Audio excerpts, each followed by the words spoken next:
Hello guys, my name is Karan and I am the instructor of this course which is called Cloud Computing with Amazon Web Services.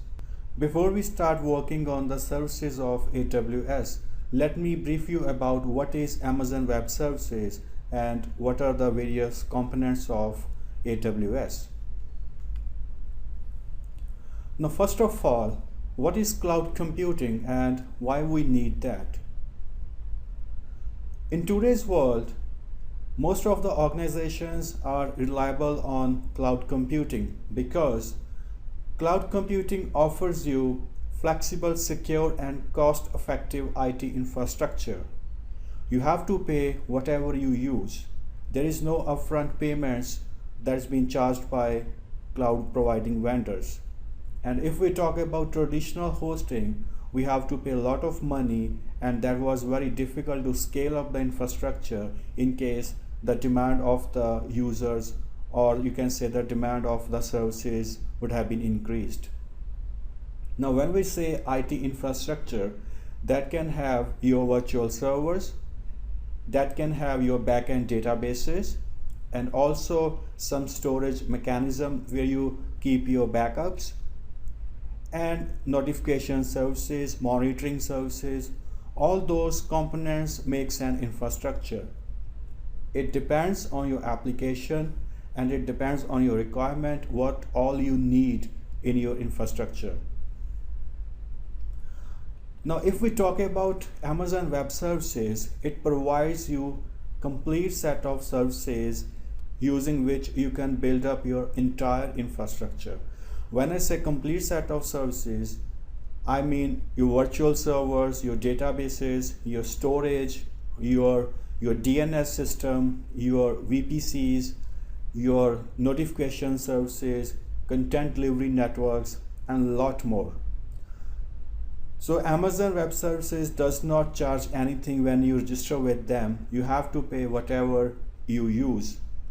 And in case your initial configurations are not at par with your current demand, the demand has been increased but your system is not at that par, so you can easily scale your infrastructure using AWS without any issue.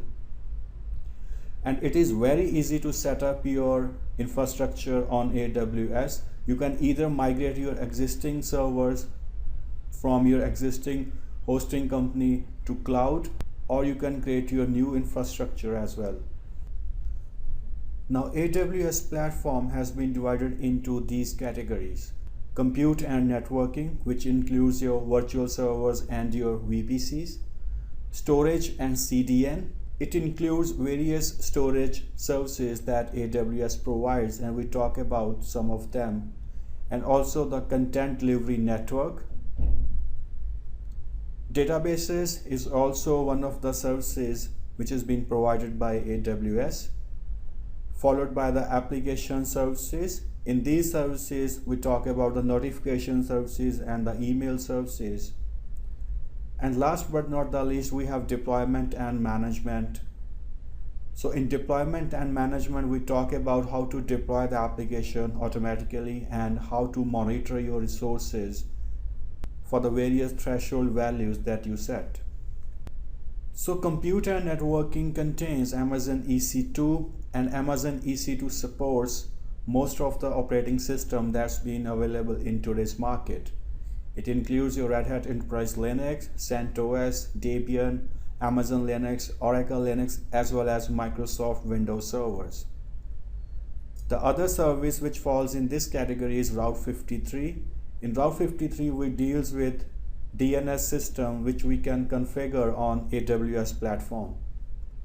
And the third service which falls in this category is VPC. It allows us to create the virtual private cloud in the AWS. Means you can launch your instances or launch your servers in a private space and not in the public space within your cloud. So these categories contain more than these services which I have mentioned here. All these services which I have mentioned actually are specific to this particular course. So in the next course, which is more advanced course of this series, I'll be covering the advanced services, but the categories will remain same.